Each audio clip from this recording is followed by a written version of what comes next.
Hey, what's going on? It's your boy Beat C, and I came here to talk some boxing with the thousands of True School Sports subscribers. Now, there's only one Brendan Taylor, like there's only one Tyson Fury, and we're here. And I wanted to talk about the Tyson Fury Deontay Wilder fight because I haven't had a chance to talk about it since it was signed because I've been going through things in my personal life. And to be quite honest with you, for the longest time, I didn't think the fight was really happening. I saw the fight posters, I heard the reports, but I didn't really believe it. So I literally waited until they started going on this press tour. Now it's really setting in that this fight is really happening, and I'm going to be talking about this fight quite a lot. This will be the first of many Wilder Fury videos. So yeah, stay tuned for that. But I wanted to just give my thoughts on it now that it's happening. December 1st, LA Staples Center. I think this is great for the heavyweight division, man. It's unfortunate we couldn't get the Anthony Joshua fight versus Wilder this year. I think in time it will come because there's too much money, way too much money on the table to be left there for that fight. And on top of that, it's a fight for undisputed. But we talked about that potential matchup. We don't need to get into that anymore. We spent a lot of time burying the hatchet with Wilder and Joshua. Let's talk about Fury Wilder, because before Joshua was even on the top of the heavyweight scene, this is a fight that we were talking about here on True School Sports back in 2015, back in 2016, back in 2017. And now it's happening. So it's one of those fights that, has been talked about for a long time on this channel. There's so many interesting things about this fight. I mean, from a promotional standpoint, these guys have two of the best and biggest personalities in boxing. These two guys' personalities are the reason why people usually like boxing, because of the personalities like Wilder, personalities like Fury. They make the sport very fun. And I think that's what's been great about their press tour so far. I don't know how long it is. I know they had their press conference in the UK. I know they had a press conference in LA. I haven't really had a chance to watch much of their press conferences, but I'm going to get around to that. I'll give my reactions to that as I begin to watch it. But it's been great. It's been great to see that they're out there. They're promoting this fight. They're trying to drum up some interest for it. It's going to be on pay-per-view, so I'm not really sure what to expect. Buys wise, I think I saw an interview with Steven Espinoza where he said 400,000 views would be great. I think you could expect somewhere from the 150 to 250 range, 150,000 to 250,000 range. I think this is what that does. I don't think it's going to be 500,000 or 600,000 or anything like that. But regardless, it's just good that the fight's happening because boxing needs fights like this. Boxing needs two of its premier big man in the division, in the big man division, the heavyweight division, to fight. And I'm happy even more so that it's going to be somewhere like LA, a big market in America. I think this could really be a fight to where if it lives up to the promotional hype, it could really do some good in American boxing to drum up the interest for the sport here in America. Because the interest says, boxing has its hardcore fans. It's always gonna have that. But I'm talking about from a mainstream standpoint, which is what boxing really needs here in the States. So I think this could be good for that and winning some fans to boxing. As to the fight itself, just really interesting stuff. It's your classic, boxer versus puncher matchup, but it's different in the sense of the boxer in this fight is not like most boxers. He's 6'9". He's a heavyweight. He moves really, really well, and he has respectable power. We're talking about Tyson Fury, but you don't really know which Tyson Fury you're gonna get because of the ring rust. Because he's only had 2 fights back. He fought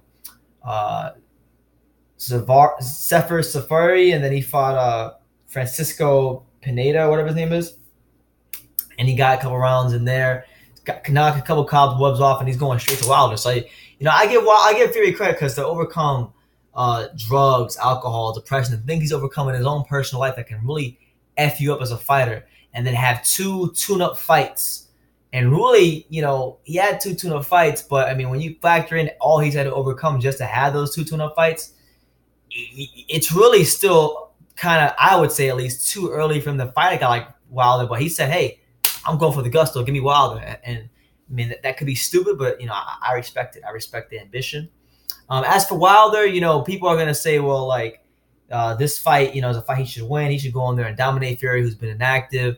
I don't see it that way, man. Because you got to look at it like this. His biggest win of his career, Deontay Wilder, biggest win of his career came in his last fight against Luis King Kong Ortiz.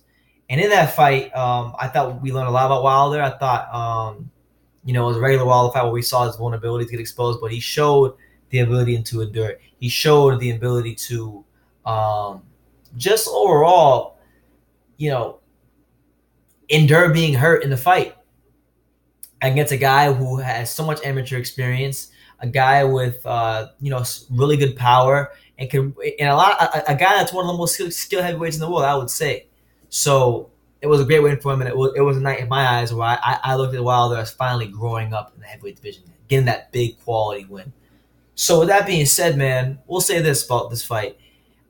This is a much different challenge for Wilder against Tyson Fury, and the challenges come from different angles, a variety of different angles. And let me explain to you what I mean when I say a variety of different angles. Okay, let's start off with the event itself. This is going to be Deontay Wilder's first pay-per-view, and it is much different when you're a world-class fighter and you get to that pay-per-view level, and it's your first pay-per-view.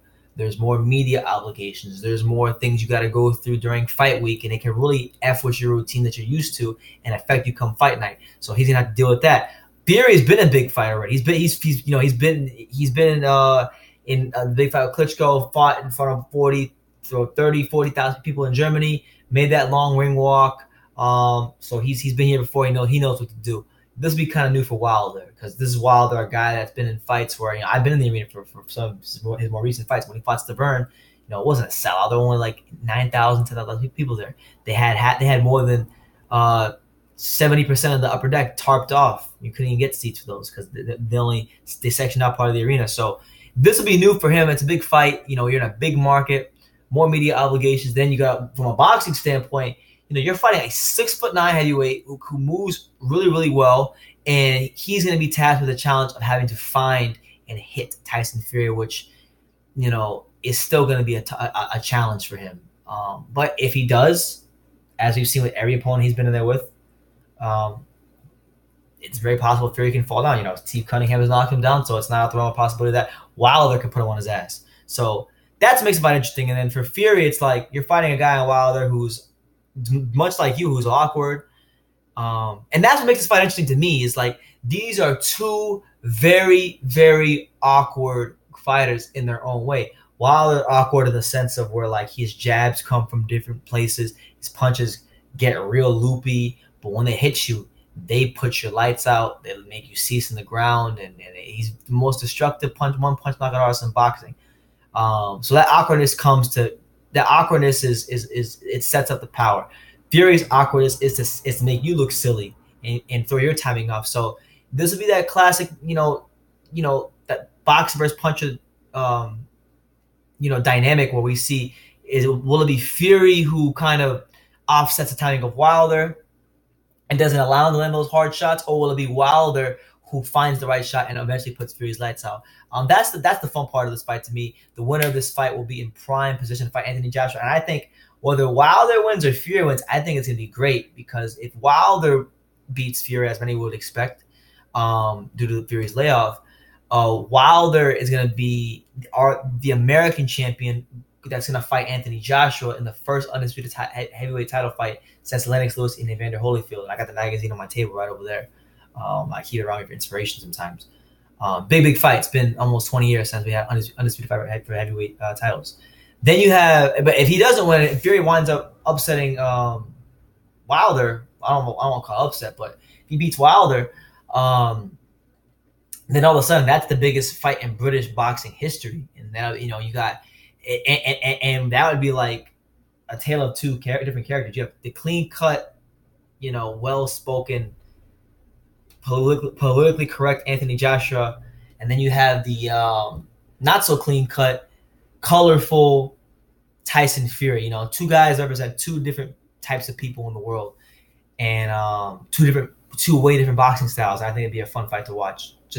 I think it'd be fun. I think they bring the best of each other. So either way, I think this is going to be the catalyst for a very interesting 18 months of heavyweight boxing, and I'm very excited for it. So that's just my take on the fight.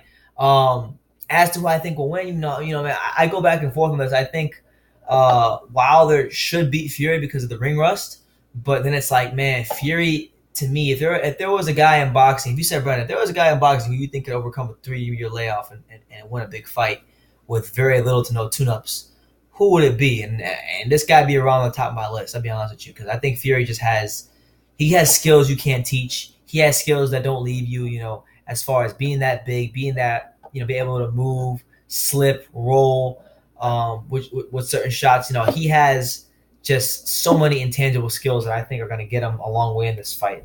Whether he wins the fight, that remains to be seen. But I think it's going to be very, very difficult, at least for the first 4 rounds, for Deontay Wilder to find Tyson Fury. That's just my opinion. That's all. That's as far as I'll go on that. But these are my initial thoughts on Wilder Fury, December 1st, Staples Center. Looking forward to it. There'll be more coverage on it as I catch up on watching all the pressers and stuff like that. I've been working and stuff, so you have to bear with me. I'm feeding you guys as much as possible. But let me know what you guys think in the comments down below. Leave any video suggestions for things you want to see in the future. As far as topics I may have missed, please leave down below. I'll get to it as soon as possible. Take the time to subscribe, do all that good stuff. Like I say in every single video, you can love me or you can hate me, but I'm just a kid from Daniel. So until next time, take care, guys.